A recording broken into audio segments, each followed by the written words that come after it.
Hello everyone. Don't you hate throwing away good food that could have been a great meal? Me too. That's why today we'll talk about ways of making food last longer. Properly storing food can be the difference between food tasting fresh for a few more days or being moldy and inedible by the next day or two. You can use the same kind of containers to store prepared as well as unprepared food. Glass, plastic, bags, whatever you have at home. The only thing that changes, depending on the kind of food you're storing, is where and how to store it.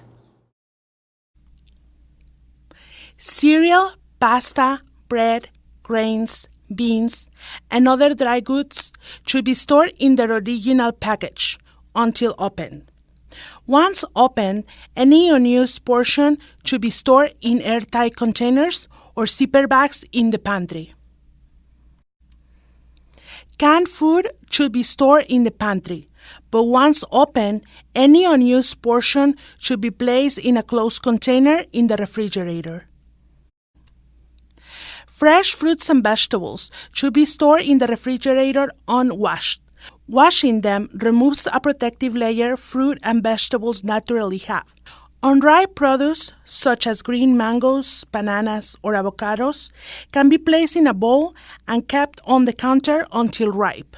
Mushrooms, berries, and produce that easily absorbs moisture should be kept in the refrigerator, unwashed and in their original package, or a paper bag or box that allows air to flow through. For herbs and other leafy greens to remain fresh and crisp, cut off about ½ inch of the stems so they can absorb the water. Then place them in a container with some water in the bottom and cover with a damp cloth or paper towel. Every couple of days, check the water level, remoisten the towel, and add water as needed. When first brought from the store, raw meat and seafood should always be placed in a clean container or bag on the bottom shelf in the refrigerator. These will prevent juices from leaking out and cross-contaminating other food. Raw food and seafood should not remain uncooked in the refrigerator for more than 3 days. Otherwise, bacteria will continue to multiply, spoiling it and making it unsafe to eat. Raw eggs should be kept in their original package on the bottom shelf in the refrigerator. Milk should be transferred into a glass container, if not already in one, and placed at the back of the refrigerator. This will help it last longer and taste better. Leftovers should always be stored in closed containers or zipper bags, labeled and dated. To ensure best flavor and food safety, leftovers should be tossed after they've been in the refrigerator for about a week.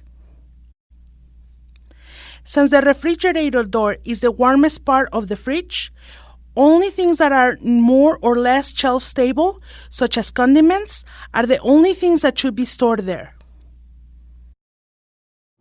The most important thing about storing food in the freezer is the container. It needs to be either an airtight container or a freezer bag. Stored food frozen products should remain in their original packages, but once opened, any remaining portion should be transferred into a new container or bag, labeled and dated before being put back in the freezer. This will ensure flavor and prevent freezer burn. Leftovers, fruits, and vegetables cut at home, or any other food prepared at home, should be stored the same way. For best flavor, use frozen food within 3 or 4 months after freezing. Thus, if you see any ice crystal or the food has been frozen for a year. When packing lunch, the most important thing is to maintain safe temperatures. Leftovers and other foods that should be refrigerated have to be placed in a cooler with some ice packets when transporting them. Food should be reheated only when about to eat it. Hot food is tricky to keep hot, so it's best to transport it chilled in a cooler and reheat it at lunchtime.